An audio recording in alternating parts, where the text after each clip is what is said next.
You imagine you're paying an athlete to look a certain way, and there's a dark side to what they have to do. Arnold Schwarzenegger called him the best bodybuilder I've ever seen. Flex Wheeler had genetics that looked superhuman, a body so close to the ideal that other legends thought he'd rewrite history. But perfect genetics couldn't save his kidneys. They couldn't prevent a car crash. They couldn't stop surgeons from taking his right leg below the knee. This is how a man who looked untouchable lost a kidney, lost a limb, and still refused to lose himself. We're going to start at the darkest point in his story. It's 2019. Flex Wheeler's in his mid-50s, lying in a hospital bed.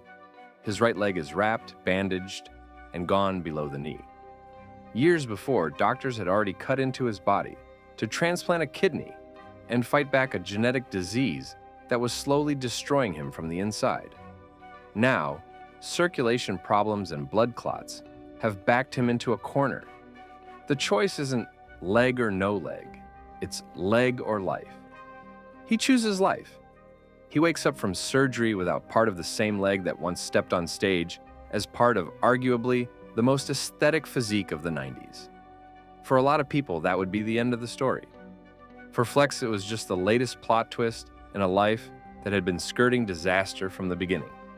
Because it wasn't always like this. Before the hospital rooms, the dialysis machines, and the amputation, Kenneth Flex Wheeler was the guy everyone thought was destined to own bodybuilding. Just to myself based on what I use, what I've done. You know, if I pissed in a bed, then I gotta sleep. Long muscle bellies, tiny waist, full round shoulders, sweeping quads, razor-sharp lines without losing shape. It was the kind of structure you can't coach, can't buy, can't outwork. By the early 1990s, Flex had turned that raw potential into a professional threat. He stormed into the IFBB, winning shows like the Ironman Pro and racking up Arnold Classic titles. 4. Arnold Classic wins made him one of the kings of Columbus, and the industry noticed. Magazines put him on the cover. Photographers loved him.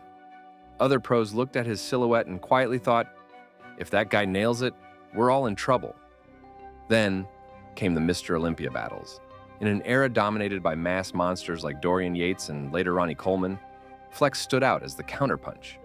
Smaller on the scale, bigger in sheer visual impact. He finished runner-up at the Olympia more than once, staring down some of the most dominant champions the sport has ever seen. Many insiders, including Arnold himself, have called him the greatest bodybuilder never to win Mr. Olympia.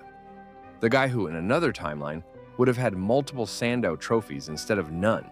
Ronnie Coleman, who beat him on the biggest stage, has said Flex was his toughest competition. That tells you everything about how peers saw him.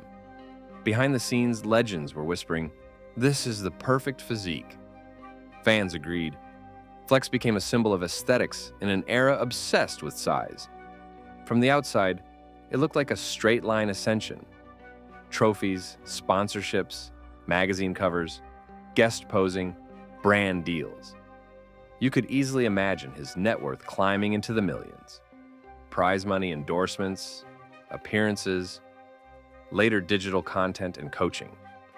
On paper, it was a bodybuilding empire, the sultan of symmetry, turning muscle into money, influence, and global recognition.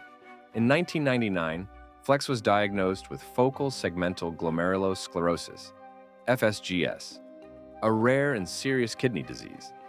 It wasn't some simple overtraining issue. It was a hereditary condition that scars parts of the kidney's filtering units, gradually leading to kidney failure. He said clearly that it ran in his family.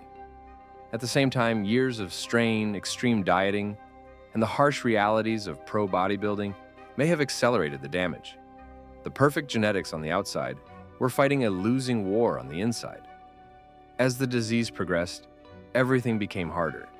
Kidney function affects blood pressure, energy levels, recovery, and overall health. Flex started to feel the difference. Training wasn't just challenging, it was dangerous. The same drive that had pushed him to punish his body for years now had to be turned towards survival. A transplant soon because I was going to get in dialysis every other day for 3 hours. Eventually, he needed more than a machine. He needed a transplant. In 2003, Flex underwent kidney transplant surgery. That operation came with its own risks and complications. Surgeons have spoken about the complexity.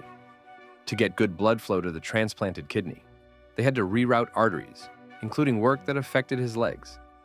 Flex himself has talked about a stent being placed and the consequences it had for his circulation later.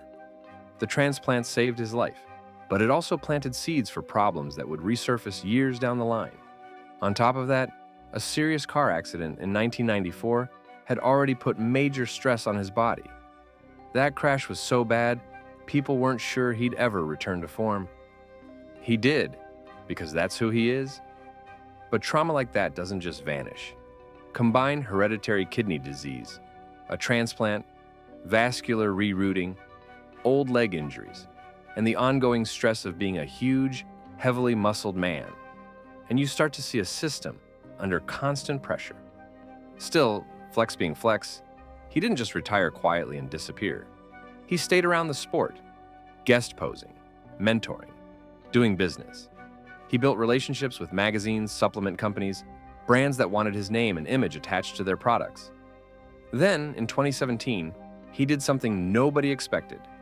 He came back to the Olympia stage. Not in the open class. His body couldn't handle chasing 260-plus pounds anymore. He entered Classic Physique, a division that rewards aesthetics and shape more than sheer size. Seeing Flex Wheeler back under the Olympia lights, even in a different category, was surreal. It was like watching a legend walk out of his own statue.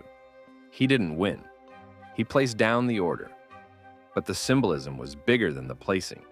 The man with a transplanted kidney, major health complications, and decades of damage was still willing to stand under that spotlight and pose. People cheered, some worried. They asked if pushing his body again at that level was safe. In hindsight, that comeback looks like a final dance with the stage before the real war began. By 2019, the complications that had been brewing for years erupted. Because of the combined strain of his genetic kidney disease, transplant surgery, old injuries, and vascular issues, circulation in his right leg deteriorated badly. Blood flow is life. When it's compromised, tissue begins to die. Flex has talked about the pain, the fear, the attempts to fix it. But sometimes, there is no more conservative option left. Doctors reached a point where they had to tell him, if we don't amputate, you might not survive. Imagine that conversation. You were once the standard of perfection for an entire sport. Your calves, quads, and ankles were carved like marble. In October 2019, Flex Wheeler had his right leg amputated below the knee. The decision was life-saving, but that doesn't make the emotional fallout any smaller. He woke up to a new body, one that didn't match the image burned into the brains of millions of bodybuilding fans. For a man whose entire identity was built on physical excellence, that's an existential crisis. And then came the noise. People online speculated. They said it was because of steroids. They blamed bodybuilding. They blamed the comeback. They treated his amputation like a gossip headline instead of a human being's medical nightmare.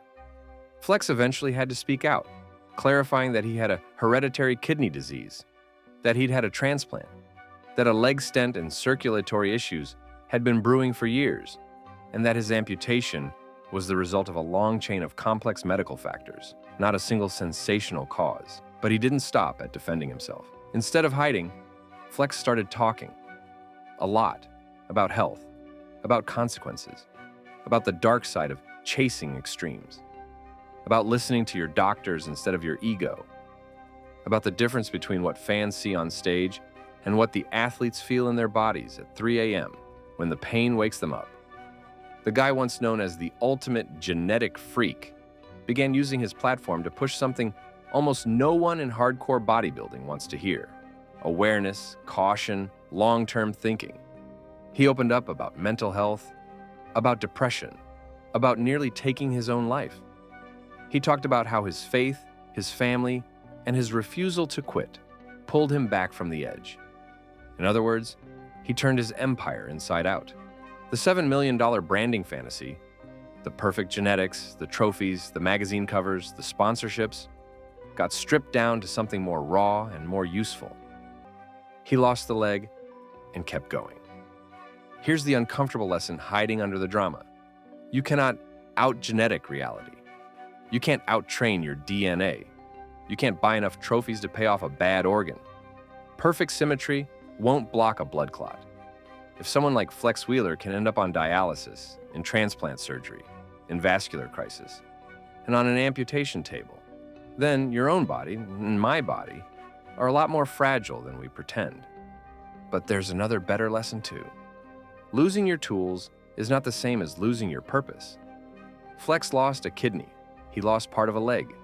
He lost the version of himself that lived under stage lights at 3% body fat. But he did not lose the part of himself that fights, adapts, and gives. He turned his story from tragic fall of a legend into living warning and source of strength for people who might otherwise repeat his mistakes in silence. So, when you see pictures of his 1993 or 1998 physique, the temptation is to say, man, look what he used to be.